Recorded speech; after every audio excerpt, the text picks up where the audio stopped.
মসজিদের ভিতরে বড়ি মানে মুখ চাপা দিয়ে গামছা বান্ধিয়ে লেছে।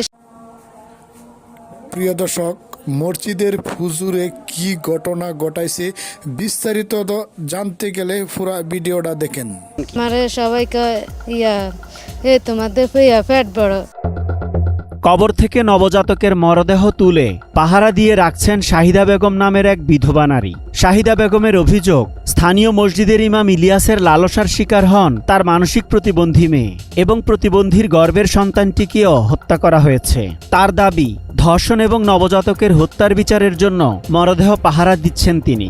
এ ঘটনা চাঁদপুর জেলার শাহরাস্তি উপজেলার দেবীপুর গ্রামে। এই মসজিদেই নামাজ পড়াতেন হাফেজ মোহাম্মদ ইলিয়াস। নামাজ শেষে মসজিদের পাশে যে হুজুরাখানাটি রয়েছে, অর্থাৎ এই রুমে কিন্তু তিনি অবসরকালীন সময় কাটাতেন এবং রাত্রিও যাপন করতেন তিনি এখানে। অভিযোগকারীর অভিযোগ, তাকে কিন্তু এই রুমে ডেকে এনেই ধর্ষণ করা হয়েছে।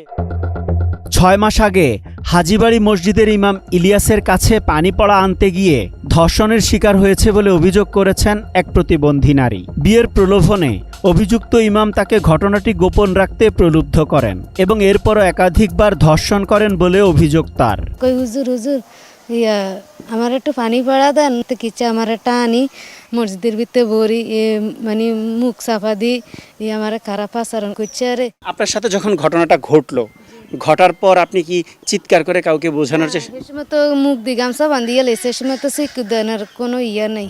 ধর্ষণের কারণে এক পর্যায়ে গর্ভবতী হন প্রতিবন্ধী নারী। এর 5 মাস পর গত 19 ফেব্রুয়ারি মসজিদের ইমাম তার গর্ভের সন্তানটিও নষ্ট করেন বলে দাবি তার। মানে সবাইকে তোমাদের পেট বড়। তাই কেছি আচ্ছা, আমি আগে হুজুরে যে জিজ্ঞে কেছি আর আমারে ট্যাবলেট 2টা খাওয়াই দিছে। হুজুরে ট্যাবলেট 2টা খাওয়াই দিছে, কয় যা তোর গ্যাস্ট্রিক ভালো হয়ে যাবে। এই ধরি তো আমার পেট ব্যথা আনার পরে সকাল 7টা বাজে একটা মৃত্যু বাচ্চা হয়েছে। এরপর মানসিক প্রতিবন্ধী ওই নারীর মা তাকে চিকিৎসকের কাছে নিয়ে যান। তারপর অভিযোগ ওঠে, ভুক্তভোগী পরিবার পাশের থানার বেসরকারি ইসলামিয়া মডার্ন হাসপাতালে গিয়ে গর্ভের সন্তানকে নষ্ট করেছে। তবে এই অভিযোগ অস্বীকার করেন ভুক্তভোগীকে চিকিৎসা দেয়া চিকিৎসক। সে 5 মাসের একটা প্রেগন্যান্সি ছিল, তার বাসায় হোম ডেলিভারি হয়েছে। এই যে হিস্ট্রি অফ হোম ডেলিভারি, বাচ্চা ডেলিভারি হওয়ার পরে আমরা যেটা প্রাথমিক ট্রিটমেন্টটা দিই আমরা সেটাই দিচ্ছি। এই ঘটনা জানাজানি হলে সালিশি বৈঠকে ক্ষমা চেয়ে প্রাথমিকভাবে পার পেয়ে যান কথিত ইমাম ইলিয়াস। ততটুক বাড়ছে ততটুক না, এটা তো সামান্য, এটা মেয়ে প্রতিবন্ধী মেয়ে, একদম প্রতিবন্ধী, তো একটা দুর্ঘটনা ঘটছে, অন্তরটা মীমাংস হয়ে গেছে। এমন ঘটনায় এলাকায় পক্ষে বিপক্ষে চাঞ্চল্যের সৃষ্টি হয়। তবে অভিযুক্ত ইলিয়াসকে মারধরের অভিযোগ নিয়ে এলাকায় নতুন করে জটিলতা সৃষ্টি হয় কিছুদিন পর। মসজিদ কমিটি ও স্থানীয়রা পুলিশের কাছে গেলে লিখিত স্ট্যাম্পে 2 পক্ষের মধ্যে সমঝোতা হয়। প্রথম হুজুরে ওই চেয়ারম্যান অফিসে সম্ভবত নক করছে, ওইখানে যাওয়ার পরে চেয়ারম্যান সাহেব বলছে যে আপনারা তো এক পক্ষে আসছেন, আরেক পক্ষে কোথায়? তো বলছে যে আমরা আপনাকে জিনিসটা অবগত করার জন্য আসছি। মেয়র সাহেব আপনার থানা হয়েছে। জাকির স্যারে আমারে কইতেছে, কয় এটা আপস হয়ে যান। আমি কি কেমনে স্যার?